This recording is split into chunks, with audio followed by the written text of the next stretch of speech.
হাবিবাল্লাহ হুজুর আপনি বলেছিলেন হারাম মাল ভক্ষণ করিবা না। ওই দিন থেকে ইয়া রাসূলুল্লাহ ইয়া হাবিবাল্লাহ আমি ওই দিন থেকে হারাম মাল ভক্ষণ করি না। তবে ইয়া রাসূলুল্লাহ ইয়া হাবিবাল্লাহ আমার যে সন্তানটা আছে যে হামাগুড়ি দিয়ে এক জায়গায় থেকে উপর জায়গায় চলে যায়, ইয়া রাসূলুল্লাহ আমার সন্তানটাকে একবার দেখিলাম মানা করিলাম, দুইবার দেখলাম কিছু বললাম না। ইয়া রাসূলুল্লাহ ইয়া হাবিবাল্লাহ হুজুর আমি জানো সন্তানকে কিছু বলি না। যখন তিনবার হয়ে যায় ইয়া রাসূলুল্লাহ হাবিবাল্লাহ হুজুর আপনার কথাটা মনে পড়ে যায়। আপনি মদিনার মসজিদে নববীতে বলেছিলেন ও বাবা সাবারা আমি হাবিবুল্লাহ জানিয়ে দিলাম তোমরা হারাম মাল ভক্ষণ করিবা না। ইয়া রাসূলুল্লাহ ওই দিন থেকে আমার সন্তানটাকে আমি হারাম মাল ভক্ষণ করতে দিই না। তাই আমার সন্তানটাকে খোঁটায় বেঁধে রেখে দে মহাব্বতে। আর একটু মহাব্বতে বলুন না আল্লাহ নবী চোখ দিয়ে ঝরনার মতো করে পানি বেড়ে যায় বেড়ে যায়।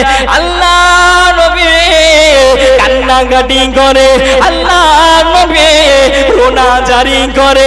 হযরতে আবু বকর সিদ্দিক একবার দৌড়ে দৌড়ে চলে আসে, ইয়া রাসূলুল্লাহ ইয়া হাবিবাল্লাহ হুজুর আপনি কান্নাকাটি করিবেন না।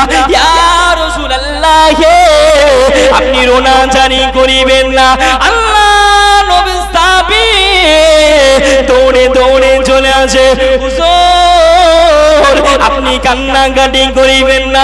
আপনার কান্নাকাটির আওয়াজে বনের হরিণী চলে আসে। ইয়া রাসূলুল্লাহ আপনার কান্নাকাটির আওয়াজে বনের জীব জানোয়ার চলে আসে। নবী গো ও মায়ার নবী আপনার কান্নাকাটি রোনা বন্ধে লাগে। ও বিবি সাহেবা ও বিবি সাহেবা তুমি কান্নাকাটি রোনা জারি কেন করো? ও বিবি সাহেবা তুমি কান্নাকাটি করিবে না, একটু খুলে খুলে বলে দাও বলে দাও আমার সন্তান দুটো কোথায় আছে? আল্লাহ নবী সাহাবী বারবার বলতে লাগে বিবি সাহেবার চোখ দিয়ে ঝরনার মতো পানি বেড়ে যায়। ওই সমাধে আমি জান বলেছিলেন ও আমার স্বামী জান আপনি একটু কথা শুনে নেন শুনে নেন একটু আড়ালে শোনা শুন। আল্লাহ নবী সাহাবী হযরতে জাবিরকে ডাকিলেন আর জানো ওই কাফন তুলে দেখে দেয়। হযরতে জাবির দমকে আছাড় মেরে পড়ে যায়। সন্তান দুটো যেভাবে রক্ত রক্তিত হয়ে আছে সন্তানকে দেখে হযরতে জাবির জানো আর কথা বলতে পারে না। জাবির চোখ দিয়ে চরণার মতো করে পানি চলে আসে। আল্লাহ নবী মনে মনে করতে লাগিলেন আর দেরি করি না আর দেরি করবো না দেরি করবো না। আল্লাহ নবী সাহাবী হযরতে জাবিরের কাছে আল্লাহ নবী গুটি গুটি পৌঁছে যায়। ও বাবা জাবির বাবা তুমি কান্নাকাটি কেন করো? ও বাবা জাবির তুমি রোনা জারি কেন করো? ওই সমাধে আল্লাহ নবী সাহাবী উঠে যায় যাওয়ার পরে বলতে লাগে ইয়া রাসূলুল্লাহ ইয়া হাবিবাল্লাহ হুজুর আপনি বলে দেন আমার সন্তান গালা নাই আপনি খাবারটা ভক্ষণ করে নেন। আল্লাহ নবী ডাক দিয়ে বলে বাবা জাবির ও বাবা জাবির আমি রাসূলুল্লাহ জানে আমি হাবিবুল্লাহ জানে বাবা জাবির ও বাবা জাবির তোমার সন্তান যত যতক্ষণ পর্যন্ত আমার পাশে বসে না খাবার খাবে, আমি যাবে তোমাকে জানিয়ে দিলাম আমি রাসূলুল্লাহ খাবার গ্রহণ করিব না। জোরে বলুন, আর একটু মহাব্বত দিয়ে বলুন না।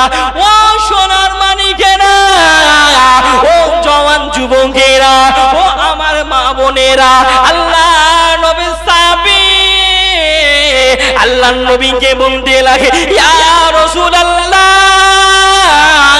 ইয়া হাবিবাল্লাহ, হুজুর আমার সন্তান দুটো এই তখন ইন্তেকাল হয়ে পড়ে আছে। ইয়া রাসূলুল্লাহ, ইয়া হাবিবাল্লাহ, আমি এখন কি করব? ওই সময়তে আল্লাহর নবী ডাক দিয়ে বলে, ও বাবা যাবে, ও বাবা যাবে, তুমি টেনশন করো না, তুমি চিন্তা করো না।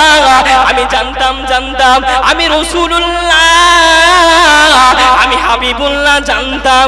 ও বাবা যাবে, তুমি টেনশন করিও না, তুমি চিন্তা করো না। ও বাবা যাবে।